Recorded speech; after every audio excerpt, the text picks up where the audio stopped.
Next നമ്മുടെ topic SET ആണ്. SET is Secured Electronic Transition.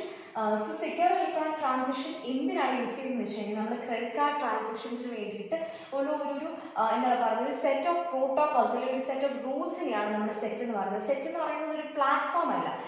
ഇപ്പം എക്സിസ്റ്റിംഗ് ആയിട്ടുള്ള ട്രാൻസാക്ഷൻസിനെ കുറച്ചുകൂടെ സെക്യൂർ ആക്കുക എന്നുള്ള ഉദ്ദേശത്തിലാണ് സെറ്റിനെ ഇൻട്രൊഡ്യൂസ് ചെയ്തിരിക്കുന്നത്. Basically open encryption and security specifications ആയിരിക്കും സെറ്റ് ഇൻക്ലൂഡ് ചെയ്യുന്നത്. ഇതിന് കുറച്ച് റിക്വയർമെന്റ്സ് ഉണ്ട്, കുറച്ച് ഫീച്ചേഴ്സ് ഉണ്ട്, കീ ഫീച്ചേഴ്സ് ഉണ്ട്. അപ്പോൾ അതാണ് നമ്മൾ ആദ്യം പറയാനായിട്ട് പോകുന്നത്. ഫസ്റ്റ് തിങ് എന്ന് പറയുന്നത് ഇറ്റ് പ്രൊവൈഡ്സ് കോൺഫിഡൻഷ്യാലിറ്റി. പേയ്മെന്റ് ഇൻഫർമേഷനും ഓർഡർ ഇൻഫർമേഷനെയും പറ്റി ഒരു കോൺഫിഡൻഷ്യാലിറ്റി പ്രൊവൈഡ് ചെയ്യും. അതായത് തേർഡ് പേഴ്സൺ വ്യൂ ചെയ്യാൻ പറ്റുന്ന രീതിയിലായിരിക്കില്ല അത് പ്രസന്റ് ചെയ്യുന്നത്.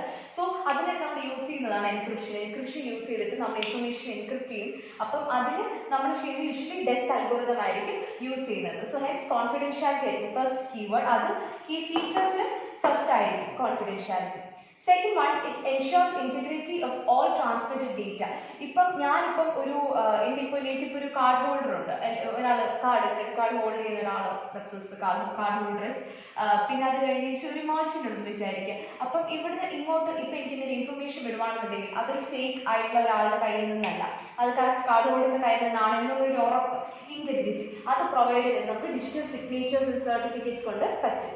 അപ്പം അതാണ് second point, that is it ensures integrity. Third one, authentication. Authentication രണ്ട് രീതിക്കാണ് വരുന്നത്. ഇപ്പൊ ഇവിടെ സെയിം തന്നെയാണ് പറഞ്ഞത്, ഇന്റഗ്രിറ്റി കോൺഫിഡൻഷ്യാലിറ്റി നമ്മൾ സെയിം പോയിന്റ്സ് തന്നെ പറഞ്ഞത്. ഒത്തന്റിക്കേഷൻ ഈ രണ്ട് പോയിന്റുകൾ തന്നെയാണ് നമുക്ക് ഇവിടെ വരുന്നത്. ഒത്തന്റിക്കേഷൻ നമുക്ക് രണ്ട് രീതിക്കാണ് നമുക്കുള്ളത്. ഒന്ന് കാർഡ് ഹോൾഡറിന്റെ ഒത്തന്റിക്കേഷൻ വരും, പിന്നെ മെർച്ചന്റിന്റെ ഒത്തന്റിക്കേഷൻ വരും. കാർഡ് ഹോൾഡറിന്റെ ഒത്തന്റിക്കേഷൻ എന്താണെന്ന് വെച്ച് കഴിഞ്ഞാൽ ഈ ഒരു വ്യക്തി ഈ കാർഡ് ഹോൾഡർ ഇപ്പം അല്ലെങ്കിൽ ക്രെഡിറ്റ് കാർഡ് കയ്യിലുള്ള ആള് ഹീസ് എ ലെജിറ്റിമേറ്റ് യൂസർ എന്നുള്ളതാണ് നമ്മൾ അവിടെ പ്രൂവ് ചെയ്യാനായിട്ട് ശ്രമിക്കുന്നത്. ഈ ഒത്തന്റിക്കേഷൻ വഴി നമ്മൾ പ്രൂവ് ചെയ്യാനായിട്ട് ശ്രമിക്കുന്നത്. അടുത്തത് ഈ നെക്സ്റ്റ് ഒത്തന്റിക്കേഷൻ മെർച്ചന്റ് നമ്മൾ ചെയ്യുമ്പോഴത്തേക്കും ഈ മെർച്ചന്റിന്റെ ട്രാൻസാക്ഷൻസ് അക്സെപ്റ്റ് ചെയ്യാമെന്നും ഈ ഒരു മെർച്ചന്റ് ഏതൊരു ഫൈനാൻഷ്യൽ ഇൻസ്റ്റിറ്റ്യൂഷനുമായിട്ട് ബൈൻഡ് ചെയ്തിട്ടുണ്ട് എന്നുള്ള ഈ രണ്ട് കാര്യങ്ങളായിരിക്കും നമ്മൾ നെക്സ്റ്റ് മെർച്ചന്റിന്റെ കേസ് വരുമ്പോഴത്തേക്കും ചെക്ക് ചെയ്യുന്നത്. അഞ്ചാമത്തെ കാര്യം എന്ന് പറയുന്നത് നമ്മൾ ഈ ഒരു സെറ്റ് ഇംപ്ലിമെന്റ് ചെയ്യുമ്പോഴത്തേക്കും ബെസ്റ്റ് സെക്യൂരിറ്റി പ്രാക്ടീസസ് ആയിരിക്കും ആൻഡ് ബെസ്റ്റ് സിസ്റ്റം ഡിസൈൻ ആയിരിക്കും ഇംപ്ലിമെന്റ് ചെയ്യുക. അപ്പോൾ അതുകൊണ്ടാണ് നമ്മൾ ക്രിപ്റ്റോഗ്രഫിക് ആൽഗോരിതംസ് യൂസ് ചെയ്യുന്നത്.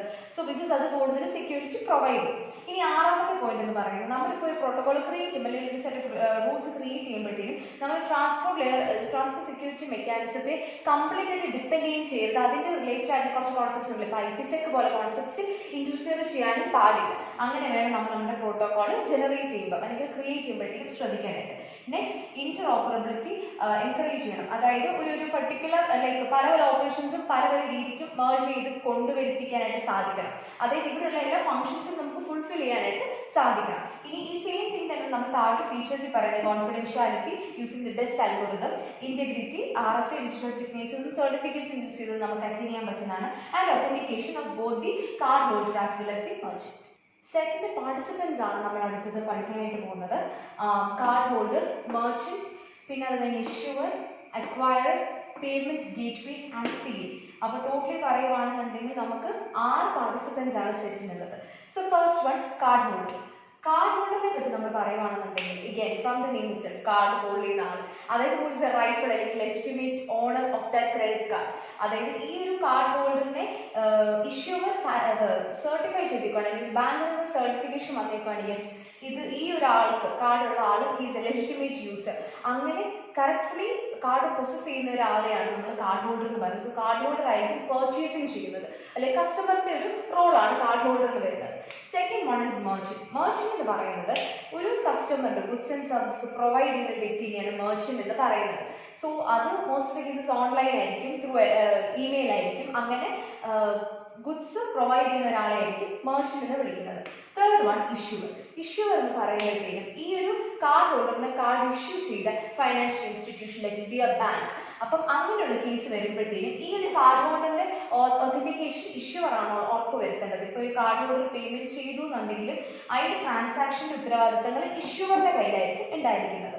ഇനി അടുത്തത് വരുന്നത് അക്വയർ. അക്വയർ എന്ന് പറയുമ്പോഴത്തേക്കും ഇതേപോലെ തന്നെ ഇഷ്യൂവർ കാർഡ് ഹോൾഡർ എന്ന പോലെ തന്നെ ആയിരിക്കും അക്വയർ എന്ന മെർച്ചന്റ്. അതായത് മെർച്ചന്റിന്റെ ട്രാൻസാക്ഷൻസ് മെർച്ചന്റിന്റെ പേയ്മെന്റ് കാര്യങ്ങളൊക്കെ അക്വയർ ആയിരിക്കും നോക്കുന്നത്. സോ ഇങ്ങനെ അക്വയർ എന്ന് പറയുന്നത് ഒരു ഫൈനാൻഷ്യൽ ഇൻസ്റ്റിറ്റ്യൂഷൻ റെപ്രസെന്റ് ചെയ്യുന്നതാണ്. ഇനി അക്വയർ മാനേജ് ചെയ്യുന്ന ഒരു ഫംഗ്ഷനാണ് പേയ്മെന്റ് ഗേറ്റ്വേ. അതിപ്പോൾ അക്വയർ ആയിരിക്കാം അല്ലെങ്കിൽ ഒരു തേർഡ് പാർട്ടി ആയിരിക്കാം. പേയ്മെന്റ് ഗേറ്റ്വേ വഴിയാണ് ട്രാൻസാക്ഷൻസ് നടക്കുന്നത്. സോ ഇപ്പം കാർഡ് ഹോൾഡർ ഒരു റിക്വസ്റ്റ് വിട്ടു, ഒരു പ്രോഡക്റ്റ് വേണം എന്ന് പറഞ്ഞു, മെർച്ചന്റ് അത് ആ ഒരു ഓർഡർ കിട്ടി, അത് കഴിഞ്ഞുള്ള പേയ്മെന്റ് നടക്കുന്നത് ത്രൂ പേയ്മെന്റ് ഗേറ്റ്വേ ആയിരിക്കും. സോ പേയ്മെന്റ് ഗേറ്റ്വേ എന്ന് പറയുമ്പോൾ ഒതന്റിക്കേഷനും ട്രാൻസാക്ഷൻ്റെ ഫുൾ ഉത്തരവാദിത്വം പേയ്മെന്റ് ഗേറ്റ്വേ വരുന്നത്. അതൊരു പ്ലാറ്റ്ഫോമാണ്, ഒരു ഫംഗ്ഷനാണ് പേയ്മെന്റ് ഗേറ്റ്വേ എന്ന് പറയുന്നത്. 6th one is certification authority.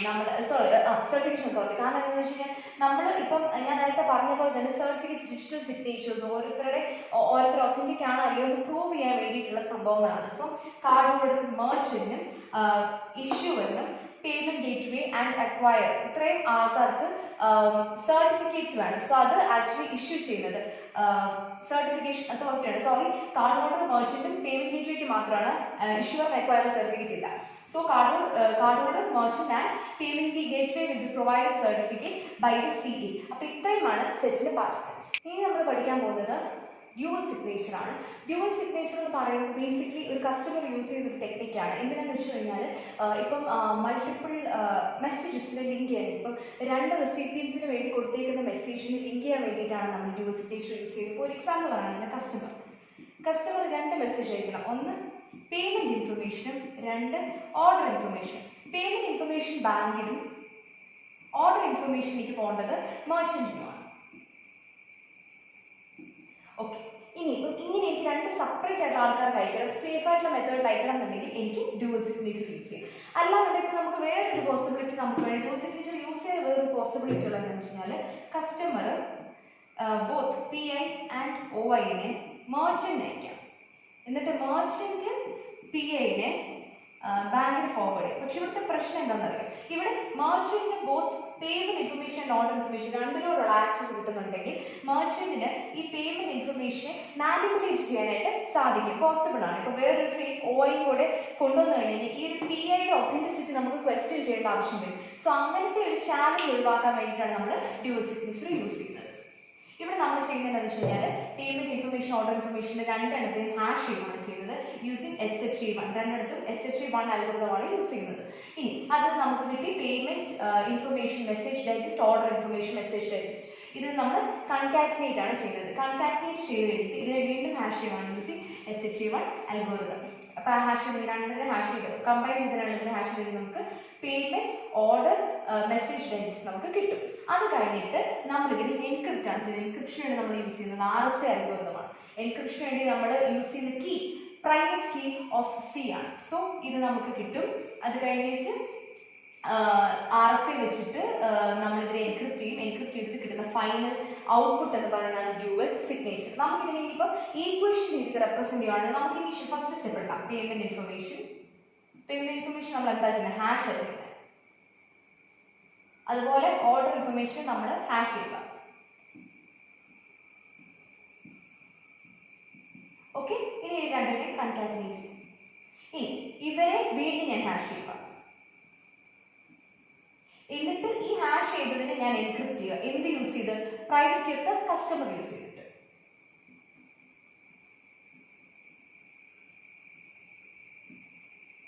This is the എന്താണ് പറയുന്നത് ഈക്വേഷൻ ആയിട്ട് നമുക്ക് റെപ്രസെന്റ് ചെയ്യാം. This is how the dual signature works. അപ്പോൾ ഈ ഇപ്പോൾ പറയുമ്പോഴത്തേക്കും ഇതിന്റെ എൻഡിൽ ആഫ്റ്റർ ദിസ് നമ്മുടെ പേയ്മെന്റ് ഇൻഫർമേഷൻ ബാങ്കിന്റെ കയ്യിലും ഓർഡർ ഇൻഫർമേഷൻ മെർച്ചന്റിന്റെ കയ്യിലിരിക്കും. So customer has successfully transfer the information and secure ആയിട്ട് ട്രാൻസ്ഫർ.